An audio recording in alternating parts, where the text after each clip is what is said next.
Hakuna mtu ambaye anaweza kukupa hizi habari Tanzania zaidi yangu mimi peke yangu. Mimi naitwa Stash na leo nataka nikwambie kuhusiana na hii device hapa.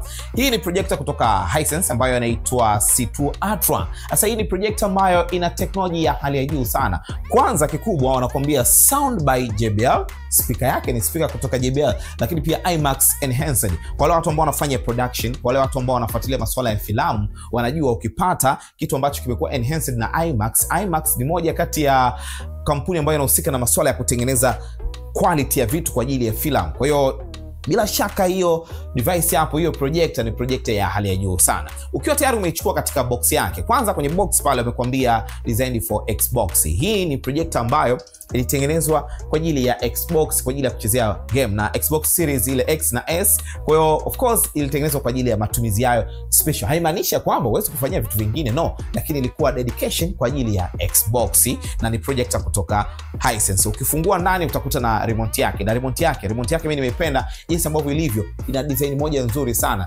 Nimechukua remote ya TV ya Hisense ya kawaida, ukiangalia na remote ya hii C2 Ultra.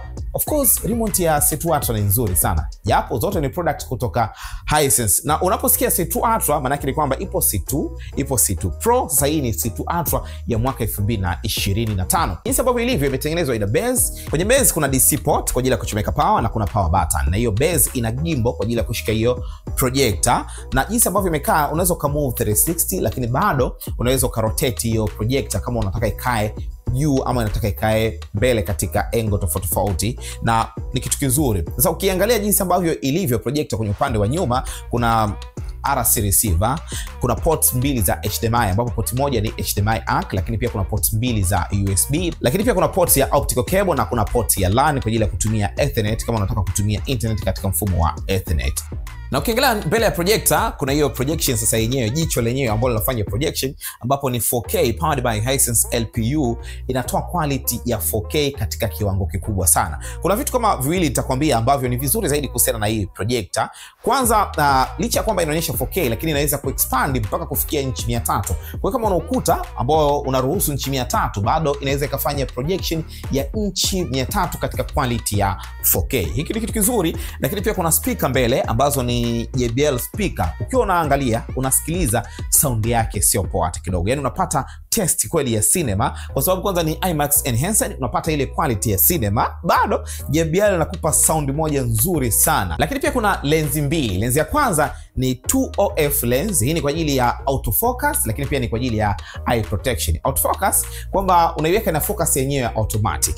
Unaweza ka focus manually, lakini ikiwa auto ni nzuri zaidi kwa sababu inatambua kwamba hapa ndo mwisho, ina focus katika kiwango ambacho hakiumizi macho. Unajua kuna baadhi ya projector ndio utajaribu kufocus, lakini ukiangalia unaona kama vile iko autofocus, kama vile ina blur. Sasa hii inakupa focus ambayo kama unaangalia TV kawaida. Hiki ni kitu kizuri. Na kuna lens nyingine ambayo hii sasa ni yenyewe ni CMOS lens. Hii ni kwa ajili pia ya autofocus, lakini bado ni kwa ajili ya keystone correction, kwa maana ya kwamba pale ambapo utakuwa umeweka iweze kucorrect yenyewe kwamba hapa ni kiwango ambacho kinatakiwa, kwa sababu ukiwa umewasha kwa mara ya kwanza inatafuta angle. Kwa hiyo kujua hapa hizi ni angle sahihi ambazo zinatakiwa, kwamba okay, correction ya hii projector ni hapa. Kwa hiyo yenyewe ikajiset na ikaruhusu wewe kuweza kuangalia. Na kwa juu ukiangalia, ukiwa umeiweka hii projector kama inaangalia mbele, kwa juu kuna sensor nyingine ambayo ni light sensor kwa ajili ya kutambua kiwango cha mwanga ambacho kipo ndani, kwamba okay, sasa hivi ni mchana, mwanga ni kiasi hiki. Kwa hiyo ile projector ipeleke picha ukutani kwenye kiwango gani kwa ajili ya wewe kuweza kupata picha nzuri. Ukiwa umewasha, jinsi ambavyo ilivyo interface ndani ni TV ya Hisense complete, kwa sababu ni vida ndani. Kwa vile ambavyo una set TV ya Hisense, ndio hivyo jinsi ambavyo utaseti hii projector ukiwa umeiwasha. Ni moja kati ya projector ambayo ni nzuri sana. Katika upande wa price, kama unahitaji, of course inaanza kukuuzwa kwa milioni 6 za Kitanzania. Milioni 6 za Kitanzania. Ipo hapa Tanzania kwa sababu Maz Communication distributor namba 1 wa products za Hisense Tanzania tayari wameleta na zipo za kutosha. Kwa kama ni mtu ambaye unahitaji projector, unaweza ukacheck pia contact hizo hapo, ukapiga simu ama ukatuma message WhatsApp ukasema mimi nahitaji ile projector ya C2 Ultra kutoka Hisense. Moja kati ya projector ambayo ni nzuri sana. Asante sana kwa kunisikiliza. Mimi naitwa Stash. Nilikwambia hakuna mtu ambaye anaweza kukupa hizi habari Tanzania zaidi yangu mimi peke yangu. Mimi naitwa Stash.